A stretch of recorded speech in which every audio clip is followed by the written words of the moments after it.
How's it going, everybody? Nick Ranger here. Welcome back to another video. Today, I'm going to be talking about the beloved apostle. I'm going to be talking about who he is, why Jesus had a close bond with this one over anyone else, and why Jesus didn't choose him to be the rock of the church. Um, but before we get started, if you're new around here or you haven't done it yet, please, for me, hit the subscribe button if you haven't done it yet. Or if you enjoy this video, please subscribe. I want to reach as many people as possible. This message to be reached out as many people as possible. So, if you want to support me even further, please share this video. Thank you guys again for the support. God bless, and I hope you have a great day. Now,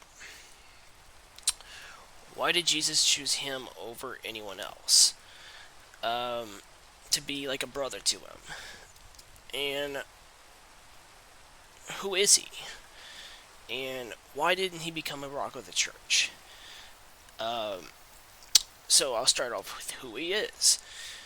The beloved apostle at the end of is revealed to us at the end of the Gospel of John. He reveals that he is the beloved apostle. Now, you might be thinking, maybe it's just an ego trip. Maybe he's just playing. Oh, because we've seen him have this argument in the Gospels, who Jesus loved the most. But I actually think he means it. He wouldn't put that in the Gospels if he didn't think it was true. And yes, they started off as ego. Yes, they had an ego fight over who was loved more by Jesus. But I actually do think he meant it. I mean, I think he is he is the beloved apostle, and I'm going to explain why he is. So, first things first. Peter, James, and John witnessed pretty much everything he did. I say pretty much because he also mentions at the end of his gospel that Jesus has done so much in his lifetime that if he had written down everything he's done or everything he knows about, the world itself cannot contain the pages of things that he wants to put in there. Basically he's telling us, I wish you guys could see it for yourselves, how much he's done. And yes, I wish I was there to see it all. But he's done so much in his lifetime that it's physically impossible to tell us through paper. But John was there from the beginning, from the very start of his ministry. I see the beginning of his mission, not through the beginning of everything, but John was there to witness pretty much all of the things he did in his ministry, in his mission, and all of his current recorded miracles. In fact, he even records the first mention miracle, which is the turning water into wine. Now, I say that with cautions, with quotes, because, well, again, he could have done miracles before this, and so we just don't know. But he was there to witness that. Now, being one of, if not the first apostle, he was there from the beginning of it.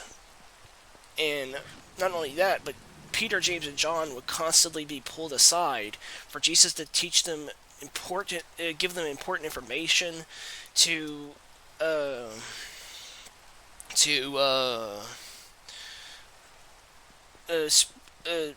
inform the others, or to give private lessons to when Jesus pulled them aside to see Mount Tribulation. chose these three alone to come with him and witness Jesus' true form and witness him meet Moses and Elijah. And yeah, so he was there to witness that. These three guys were able to see that. And then and then he also pulls them aside again to follow him in the Garden of Gethsemane, where he prays in fear of being crucified and being well,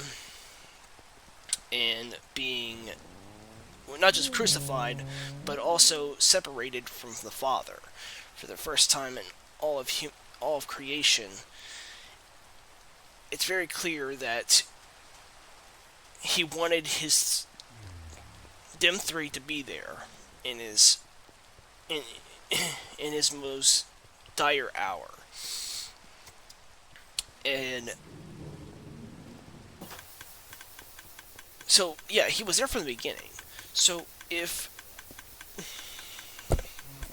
that's true, then what is there? Why isn't James and Peter the beloved apostle? I mean, Peter's the rock of the church, and I think it's because, well, not only does not only was he there for everything, but John was the only apostle to never abandon Jesus. Like, he's the only apostle that's mentioned beside, well, Mary Magdalene isn't an apostle, and his mother isn't an apostle either. People mention that they were there, but yes, they were there, but they weren't disciples. They weren't the 12 apostles. I mean, so yeah, they were there. He was there to witness his crucifixion. He was there to witness him die on the cross. He was there when he got arrested. He was there witnessing his trial. He even got arrested with them. Now you might be saying, well, why didn't he get crucified along with him? Well, I don't think they cared about John at that time, because all they really wanted was to kill Jesus. That's all they really cared about, and that's what they got. So they didn't care about John. They just wanted to kill Jesus. But John never abandoned him, which is why I think that's another reason why he loved him like a brother, because he never abandoned him. He's the only one to stay with him, and he was so touched by this devotion to him that he told him to take care of his mother. On one of his last words, his last words to him as a human was take care of his mother. And yes, so so that shows you that he does love him like a brother. Now, and not to mention, he was the first apostle of the 12 apostles to believe that he rose from the dead. Like, when Mary Magdalene and the other Mary told him what happened, how he was resurrected, John was the first to believe it. And, like, yes, he ran to see the tomb empty to make sure he was right about it. But he never doubted that he rose from the dead. He just wanted to see it for himself. And I guarantee you, it doesn't mention that he met John first, but I kind of feel like John met him first of the 12. Like, I really do think he was the first apostle that he truly reunited with. And yeah, so, but the thing with Peter, why didn't he meet up Peter first? Well, he wanted to meet him last. I'm guessing because it was important for him to know last, because he was always going to choose him to be the rock of the church. Um, and he also wanted to reassure him that he forgave him for his betrayal. Uh, and so, why didn't if he loved John like a brother, why didn't he choose him to be the beloved apostle? Because he had a special mission for John in particular. Um, and I'll get to that. And why did he choose Peter instead? So I'll explain this. So the reason why he chose Peter is because he wanted. I think Peter was always destined to die for Christ, for Jesus Christ. Like I I think Jesus probably knew. Jesus knows that he's going to die for him anyway. Die for his church, die for him, and so becoming the rock of the church, this is kind of putting a bounty on his head, and that he's going to die. He was always destined to be a martyr, and for the church, which he's recognized as the church's like most devoted and most faithful martyr. Like the dude was so passionate about his faith, about Jesus, that on his before they crucified him, he's like, "How you want to you're gonna die the same way?" No, he said, "No, don't kill me the same way my Lord is. You kill my Lord." He wanted to die upside down, hanging from a cross, which also goes hand in hand with the idea that the upside down cross is not originally a satanic symbol. Originally it was originally a symbol of Peter. Uh, but you know, pagans kind of stole that from Christians. Um, so yeah, Peter was always destined to die for the church, and but John, he had a special mission for him. Um, so John is the only apostle to live a full life. He's the only apostle to survive his execution. It says that John was uh, they tried to kill him by put him in some boiling oil. Completely survived it. Um, he could he there are some, like, I don't think it's mentioned anywhere, but like some people say that that he survived it without getting a single burn, which it's still insane that he survived boiling oil. Like, it's crazy. But if he survived it without a single burn, that shows the power of God. He survived that and lived a full life. And nearing the end of his life, Jesus gave him the revelation of his return. He gave him the important job of writing down revelations, telling about the signs, the warnings, and preaching that the end time that Jesus is coming back, and tell them how it's gonna happen. Like tell them what to look for, what the signs to look for, and yeah, he want he wanted him to write revelations. He wanted him to write about his return, and But I think main reason, the biggest reason why I think John is the beloved apostle is because out of anyone in all of human history, I think John the apostle is the most faithful person to ever live. Like, yes, uh, that's why up to this point I've said like Paul. I've talked about Paul, uh, David. I talked about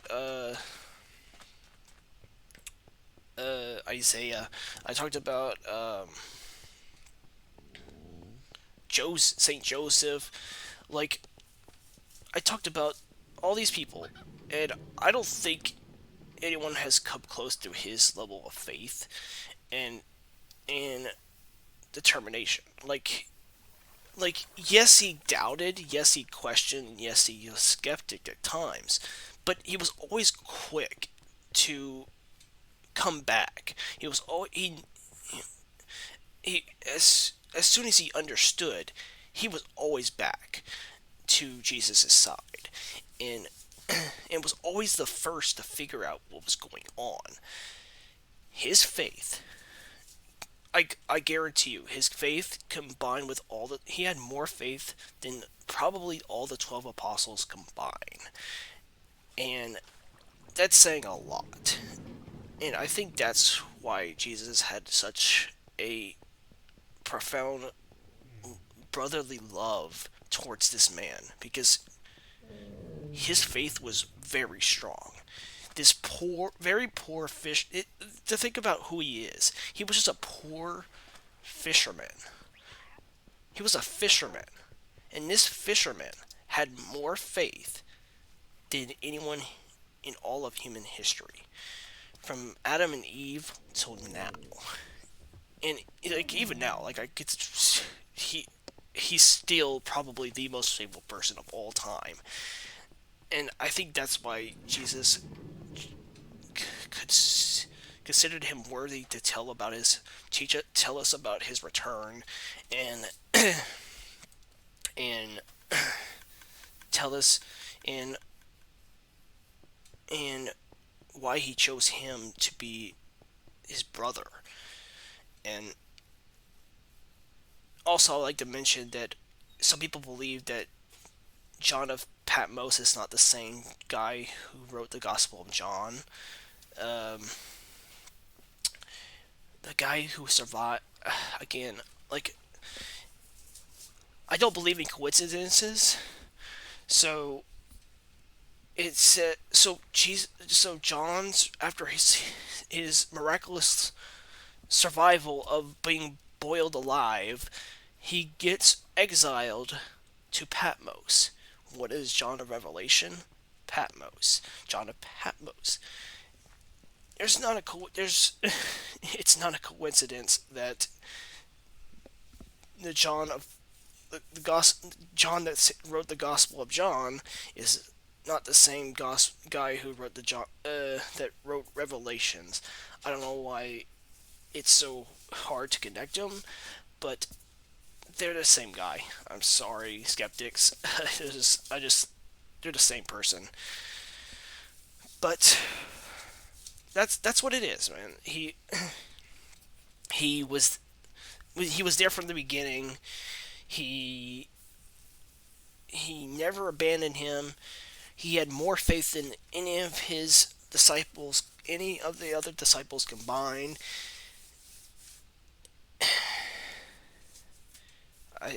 I think that's why he was considered to be the beloved apostle. Jesus loves everyone.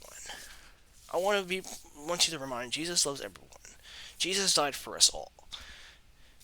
Not to be like, but so keep that in mind. Like, while he did have a favorite person in human form, but his love for everyone equals up to John. So because he died for everyone, and that means all of us can be loved on the same level as John the beloved apostle. So thank you guys so much for watching. Thank you guys so much for giving me a chance. If you guys like this video and you haven't done it yet, please consider hitting the subscribe button. Please, if you do subscribe, or you're already subscribed, please share this video with as many people as possible. I love you guys. God bless, and I hope you have a great day.